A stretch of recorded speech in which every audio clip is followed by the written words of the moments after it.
My name is Liz Hathway and this is my astrological look at the week ahead. It's a really full-on week in many ways this week. We've got the Sun opposite Saturn, the Sun opposite Pluto and Mars square Uranus. So that's quite a cocktail there. That's quite it feels very male to me. It feels very masculine. It feels very like fighting talk and aggression and quite tense in the collective in many ways. But let's start at the beginning, right? So we're starting today. Mercury goes retrograde today in 4 degrees 28 Leo. And later on today, Venus in Cancer will sextile Uranus in Taurus. So there's a nice little meet and greet there that's kind of cozy. It's sort of very much maybe about football teams coming home and, you know, the discussion about something like, you know, the impact of the Women's World Cup and, you know, how it's grown and how it's sort of the potential that's there. And certainly a lot of women were enthralled by it, you know, to see women play in this quite Uranian kind of game in a way. It's a kind of a funny game, football. But yeah, so Venus, you know, because Uranus is a outer planet. It's very much about the collective, and so it's very much about, and certainly in Taurus, it's about advancing women's interests. And Venus in Cancer touching Uranus in the way she does today, it's kind of promoting the larger aims of women. It's an opportunity to talk about things, which I think a lot of women, you know, really enjoy, the fact that we're talking about real advancement of women, that we can show what we are able to do. But on a bigger level, of course, this week really is about the sort of Sun, it's about Saturn, it's about Pluto. And immediately on Tuesday, that Mercury retrograde in Leo, Sun ruled, Sun in Cancer, Sun just being eclipsed, Mercury's going to retrograde right back into Cancer.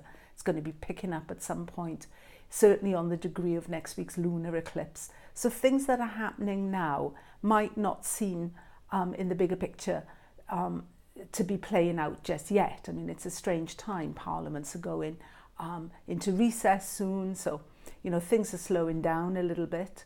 But it's certainly carrying something, this Mercury. It's got more import than we might think. And these are events that will come back, I think, later as we see Mercury back in Cancer, certainly when it gets to be, you know, near its station direct, when it's sort of in that 23rd degree, 24th degree of Cancer. But anyway, firstly, it's retrograde, and on Tuesday, it's going to conjunct Mars. So there it starts. That's fighting talk. This is about authority. It's about control. It's who's the boss here. It's about getting a strong message out there. And that strong message is Sun-Saturn. You know, there's got that Sun-Saturn colour to it because Sun and Saturn are opposite on Tuesday as well, on the day that Mars and Mercury are conjunct. So we're sending out a message here. And that message is very much about control. It's about authority. It's about being serious. It's oppressive. There's kind of quite an oppressive feel, I often find, to Sun-Saturn. They can be disastrous. They can be kind of an event in the collective, which is, shall we say, kind of tragic in a way, something painful. But on a more personal level, you know, it's about exclusion and inclusion. You know, where are we allowed in? Where do we get a warm welcome? And where are we pushed out or held back? The Sun is very, in Cancer, it's very much about personal interest, whereas it's where personal interest runs into interests that are beyond yours, you know, where you have very little control over, where they have control over you or people have control over you. So there's that kind of oppressive feel to it. There's a warmth here that's feeling the cold, you know, we're kind of being cut out, shut out. And this can be as well, perhaps, you know, this feeling of exclusion or not belonging. Could be because of, you know, an enforced distance, or it could be through circumstances, you know, or it could be grief or death or any of these things. But certainly it's that feeling of light and shadow that often comes into play when we see Sun opposite Saturn. And with Pluto in the background there, the background thud of Pluto, we could say as well that this is where we have to dig deep, you know, deep into the bone really, to really get to the nitty-gritty heart of what we really want, what really is going to warm our heart and take us forward. Yeah, it's kind of really sifting through with Pluto involved as well.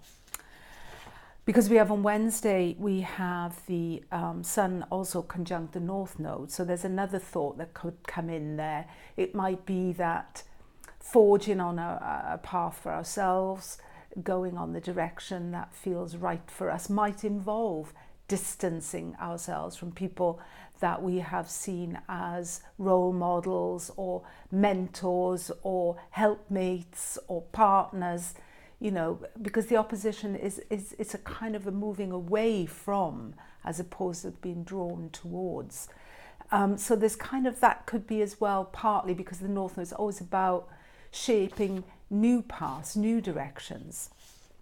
And then on Thursday, which is kind of add in a little bit of strength to that opposition, I think, as well, is the Mars Uranus square, which we have on Thursday. Now this square to me has a very discordant feel. It feels like hardcore punk, you know what I mean, as opposed to sort of the Carpenters or something like that. It's a real buff, really sort of a hard sound. It's avant-garde, it's different, it's, you know, forging a new path. It's rough, it's brave, it's expressive, it's primal. There's a lot of energy in that square, but it can also create waves, of course. It can also run into oppositions. It can also call things up, invoke things. But certainly it's passionate and it's powerful, which it sort of fits into the kind of overarching picture of this eclipse season, because next week on Tuesday, we will be having that lunar eclipse. We just had the solar eclipse. So we're kind of like in this sort of zone in between these two eclipses now. Fortunately for us, I think, because we're in Cancer season, so the Sun is moon ruled, we see the moon going into Sagittarius, which is a little bit more light-hearted, even though, of course, you know, anything that moves now in a mutable is going to be running into Neptune. It's going to be, in this case, conjuncting Jupiter. But in general, you know, the moon in Sag is expressive, it's outward going, it's expansive. This is a sort of adventurous spirit. And it encourages us as well, I think, to bear our burdens lightly, you know, not to get bogged down in things. Because, yeah, indeed, on Saturday, the moon does conjunct Jupiter. And then we get into Sunday, and then, you know, we're picking up on Pluto. We're getting in, as I said, to that idea of deep into the bone, deep into the gut, deep into what's really at the core, the essence of things. So if Sun-Saturn is light shadow, I think Sun-Pluto is very much, you know, light, and the much more psychological sort of feeling of despair, you know, that we sometimes have to kind of move through, you know, to get somewhere else. Because with Pluto, there's always that feeling of, yeah, but, you know, there is that sadness, there is that deep, that depth, that profoundness, which, you know, sometimes we could say, even with Pluto, it's the invisible hand, you know, it could be fate, where fate steps into our lives. But Pluto is always asking us to sort of kind of sift through the ruins, to search among them, to see what's left there. And the question is, can we rise again? Can we be reborn? Can we reinvent ourselves? Can we use this energy in a way that empowers us, that makes us more complete, more whole in a way? So I always find we can learn an awful lot from trauma, from pain, from Pluto, from these kind of lessons. And it's that kind of energy that's kind of moving around in the collective, you know, maybe not necessarily in your own life, but in a friend, or you can see it in your area or whatever. But these are deep, deep, deep kind of forces that are moving, you know. And I also find always with Pluto as well, you can think about things in society like surveillance or algorithms or psychological means to discover what makes you tick, but you're not aware that it's happening. Because when Pluto moves among men, he dons the helmet of invisibility. So anything like big money, you know, sort of hidden forces at work. This is all Pluto. This is Pluto's sort of cup of tea. So anyway, yeah, we are in for a ride, and I wish you a good one. And I'll speak to you next week when I'll be sort of going deeper into that lunar eclipse. Okay, thank you for listening. Thank you for sharing. Have a great week. Bye.